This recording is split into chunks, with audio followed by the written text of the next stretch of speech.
प्रेमानंद महाराज को मिली जान से मारने की धमकी लॉरेंस बिश्नोई गैंग ने धमकीबाजों को दी। चेतावनी कहा, संतों का अपमान करने वालों का बुरा अंजाम होगा। वृंदावन की पावन धरती, जहां राधा कृष्ण की भक्ति में सुगंध हर कण में बसी है, यहीं श्रीहित राधा केली कुंज में संत प्रेमानंद महाराज लाखों भक्तों के लिए आध्यात्मिक प्रकाश बनकर सामने आए हैं। उनके सत्संग और भक्ति मार्ग की बातें देश विदेश में सुनी जाती हैं, लेकिन हाल के दिनों में उनके कुछ बयानों को तोड़ मरोड़ कर पेश किया गया, जिससे विवाद खड़ा हुआ और संत प्रेमानंद महाराज को जान से मारने की धमकी तक मिल गई। 2 अगस्त को मध्य प्रदेश के सतना जिले के एक युवक ने महाराज को धमकी दी।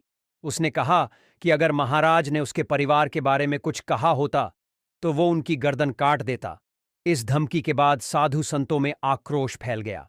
भक्तों ने भी नाराजगी जताई और प्रशासन से सख्त कार्रवाई की मांग की। इसके बाद आरोपी युवक पर उचित कार्रवाई भी की गई। अब सवाल ये है कि आखिर प्रेमानंद महाराज ने ऐसा क्या कहा था जिसकी वजह से इतना बवाल मच गया। अपने बयान में उन्होंने कहा था कि जो महिला बार बार अपनी संगति बदलती है या अलग अलग पुरुषों के साथ रहती है, वो कभी स्थायी सुख नहीं पा सकती। सच्चा सुख केवल एक स्थिर और समर्पित रिश्ते में ही है। उन्होंने ये भी कहा कि आज के पुरुष भी लिव इन रिलेशनशिप जैसे रिश्तों में पड़कर रिश्तों की अहमियत नहीं समझते। जो लड़की पहले ही कई लड़कों से जुड़ चुकी है या जो लड़का पहले ही कई लड़कियों के साथ रह चुका है, वो एक पति या पत्नी का सुख नहीं दे सकता। महाराज के इस बयान के बाद विवाद भड़क गया। तभी गैंगस्टर गोल्डी बरार और रोहित गोदारा, जो लॉरेंस बिश्नोई गैंग से जुड़े बताए जाते हैं, उन्होंने चेतावनी दी कि संतों का अपमान करने वालों का अंजाम बुरा होगा।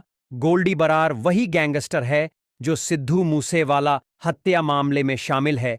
वहीं रोहित गोदारा पहले भी कई हाई प्रोफाइल धमकियां दे चुका है। इसी दौरान बॉलीवुड स्टार दिशा पाटनी की बहन खुशबू पाटनी ने भी इस बयान पर विरोध जताया। उनके बयान से विवाद और बढ़ा और बाद में उन्हें सफाई देनी पड़ी। उन्होंने कहा कि उनकी बातों को तोड़ मरोड़ कर पेश किया गया है। अब ये पूरा मामला सिर्फ एक बयान का विवाद नहीं रह गया, बल्कि ये संतों की सुरक्षा और समाज में लिव इन रिलेशनशिप जैसे मुद्दों पर नई बहस छेड़ चुका है। यदि आपको लगता है प्रेमानंद जी महाराज सच्चे संत हैं, तो कमेंट में जय श्री कृष्णा जरूर लिखें।